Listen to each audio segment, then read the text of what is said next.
my knees will start to hurt. And wow. I get a headache, like a weird flushing feeling. It's really strange. Gosh, that's annoying.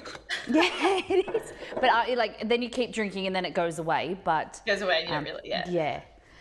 So my thing is a gin and tonic with elderflower. Yep. And then usually like a slice of like cucumber and orange if I'm feeling fancy. But I'm trying to find the thing is that the high sugar content with your elderflower syrup. So I don't know where to get like a sugar-free elderflower syrup from, but the only downfall. Isn't it like a lot of the preservatives and stuff give you headaches and stuff like that? I think so, yeah. My grandma says that she has a sensitivity to it, sulfur and preservatives. But it's one of those things, not being nasty to my grandma, but we pull the piss out of her because it's a bit annoying. But I think to some degree I have that sensitivity, so I shouldn't make fun of her. Yes. All right. I'm like partying at the same time. So. Oh, I need the sweetness too. So. All right. What we're needing is the steak.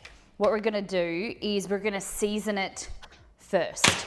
We're not going to cook it now. We're going to cook it in probably like half an hour, 45 minutes.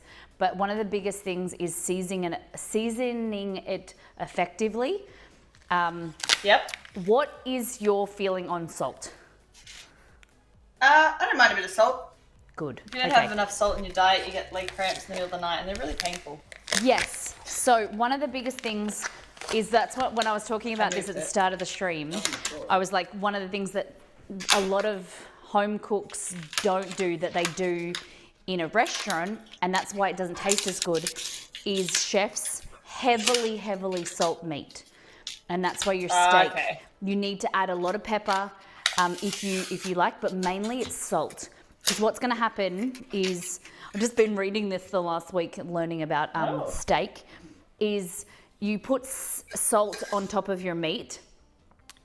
Initially what it will do is it draws the moisture out of the meat, and then that's what happens with pork, where we want to do that to like pat dry the skin to make the pork go crispy and crunchy on the crackle.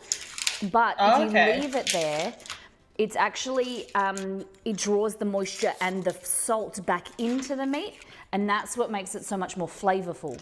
So you want to season it, like some people say, like for at least 45 minutes up to 10 to 12 hours. But I'm not that. If you've been around my stream, I am what I call as a lazy cook, where I do cut corners when I can, and I don't have much pre-thought. I like to just do things as when I feel like it. But one of the big things is, within, you want to at least 45 minutes. Season your meat, pop it back in the fridge, because if you leave it out at room temperature, the bacteria grows. Because we're making steak, we're not cooking like anything larger than 4 centimeters. You want to sear in the fry pan and then finish in the oven. But a lot of people say that bring your steak to room temperature because it cooks evenly.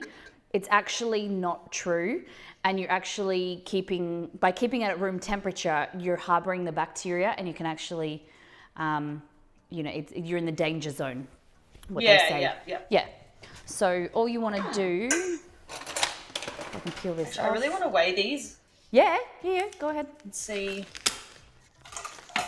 And if you want to trim the fat off as well, you can definitely do that.